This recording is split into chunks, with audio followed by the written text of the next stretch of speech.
दीक्षा नहीं चलेगी, नहीं चलेगी, नहीं चलेगी। सवालों के जवाब देने होंगे, देने होंगे, देने होंगे। सवालों के जवाब देने होंगे, देने होंगे, देने होंगे। सुन लो सुक्खू बात एक, जो हिटलर की और उसकी फॉरेस्ट क्लियरेंस करने के बाद पौने 2 वर्ष का कार्यकाल हुआ, लेकिन टेंडर नहीं होने दिया।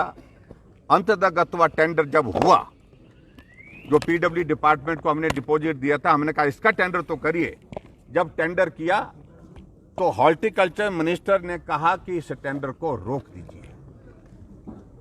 जब हमने इस बात को पूछा तो कारण ये गोलमोल करके मंशा इसके पीछे ये है, या तो इस कॉलेज को बंद करना है या इस कॉलेज को यहां से शिफ्ट करना है। ये 2 वजह है जिसको स्पष्ट नहीं कर रही है।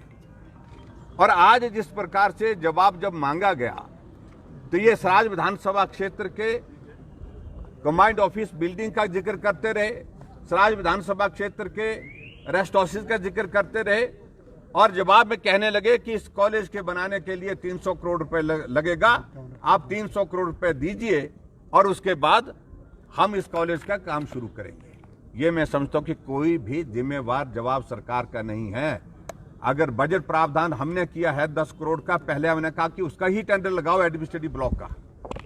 और अगर पैसे का इंतजाम करना है, ये वर्तमान सरकार की जिम्मेवारी है, जो सरकार सत्ता में है। हम विपक्ष में हैं और हम विपक्ष में रह करके उसमें एक सहयोग कर सकते हैं कि कहां बात करनी है, लेकिन इस तरह से गैर जिम्मेदाराना बात करना ये बहुत दुर्भाग्यपूर्ण है। ये हिमाचल प्रदेश सरकार के मुख्यमंत्री सुखविंदर सुक्खू जी का एक काम करने का तरीका बन गया है कि जो भी हो सकता है उसको बंद करो।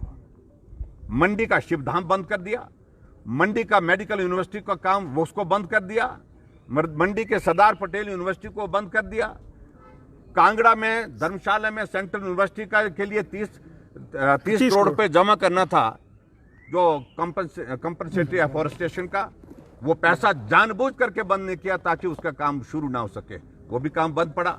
पालमपुर एग्रीकल्चर यूनिवर्सिटी की जमीन जो है दान दी जा रही है प्राइवेट लोगों को कि आप यहां पर होटल खोलिए।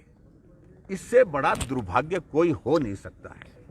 आखिरकार हिमाचल प्रदेश सरकार की जो काम करने की जो नीति है, जो तौर तरीका है, इस पर हमने जब प्रश्न खड़ा किया, आप हमको बताइए। जब मुख्यमंत्री से मैंने पूछा कि आप स्पष्ट करिए कि इस कॉलेज का काम शुरू होगा कि नहीं होगा, वो भी इसी बात को कहने लगे, पैसा लेकर के आइए तब जाकर के हम इसका काम शुरू करेंगे। मैं समझता हूं ये बहुत गैर जिम्मेदाराना जवाब है उनका। और जो रेवेन्यू मिनिस्टर ने पर्टिकुलरली कहा कि वो फिजिबल नहीं पाई गई, ये सत्य नहीं है, ये सरासर झूठ है। और जो वहां से जो इस काम के लिए जो टीम आई हुई थी, उनके ऊपर जबरदस्त दबाव बनाया गया कि किसी तरह से भी रिपोर्ट इस तरह से बना करके दीजिए, कहो कि ये जगह फिजिबल नहीं है। और इस बात को लेकर के मैं कह रहा हूं कि बहुत दुर्भाग्यपूर्ण परिस्थिति है जो हिमाचल प्रदेश की विधानसभा के अंदर आज की दौर में ये तमाशा बना हुआ है। आपने एक और मुद्दा उठाया कि वीडियोग्राफी हो रही है। देखिए, इस बात को लेकर पहले मैंने सोचा कि रूटीन में चलता है, मैंने 10 बार बोल दिया अपने जो कर्मचारी हैं, बाकी जो लोग इसको देखते थे। लेकिन आज जब मैं आ रहा था विधानसभा, उस वक्त भी वहां पर ड्रोन वहां पर हमारे घर के आंगन में घूम रहा था। और ये मैं समझता हूं कि बहुत दुर्भाग्यपूर्ण है, तमाशा बन गया। सरकार का समझ में नहीं आ रहा है।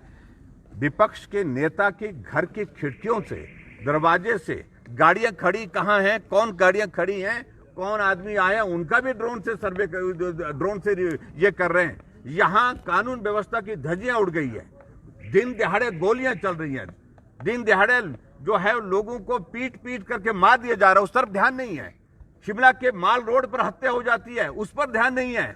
लेकिन विपक्ष के लोग हैं, उनके फोन सर्विलेंस पर, और उनके फोन सर्विलेंस के साथ साथ में उनके घर की चारों तरफ से हुआ जाकर के वहां पर ड्रोन से इस तरह से करना, ये निजता का भी हनन है। और मैं समझता हूं ये बहुत ओछी हरकत की है और जिसको मुख्यमंत्री को जवाब देना चाहिए था, लेकिन मुख्यमंत्री जी चुपचाप बैठे रहे। ये सचमुच बहुत दुर्भाग्यपूर्ण। शिमला द्वारा किया जा रहा है, उनके ऑफिस से, उनके रेजिडेंस मेरे साथ में है, वो वहीं करते हैं, ऐसी जानकारी मिली है। अधिकारी को चेतावनी दे रहे हैं, कहां तक उचित है? बिल्कुल। अगर ऐसी हरकतें करेंगे, अगर वो सरकार के इशारे पर इस तरह की हरकतें करते रहेंगे कि विपक्ष के विधायकों को बुला करके 8-8 घंटे तक बिठा करके रखेंगे उनकी पूछताछ के लिए, और जब विधायक वहां से चले जाते हैं, आधे रास्ते पहुंचते हैं, उनको कहते हैं कि दोबारा आना पड़ेगा आपको, आधे रास्ते से फिर बुलाते हैं उनको, और आधे रास्ते से बुला करके फिर 4 घंटे के लिए बिठाते हैं उनको। क्या तमाशा बना के रखा हुआ है हिमाचल प्रदेश में कांग्रेस की सरकार। सूचना है कि कर्मचारियों की सैलरी डिले हो सकती है। देखिए, ये सारी बात को लेकर के तो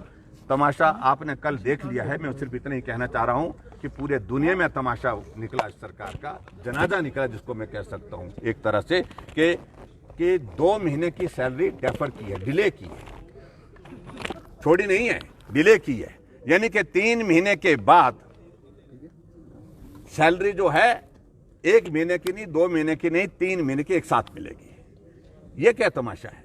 और पूरे देश भर में मजाक बन रहा है, पूरे प्रदेश भर में मजाक बन रहा है। तो इसलिए ये तौर तरीका जो है, जो सुक्खू जी बनना चाह रहे हैं बेचारे बन करके, कि हमारे हालात अच्छे नहीं है, हमारी परिस्थिति अच्छी नहीं है, तो ये बेचारे बन करके नहीं हो सकता है। और इस तरह के गिमिक्स करके मैं समझता हूं कि ये प्रदेश नहीं चलाया जा सकता। Thank you.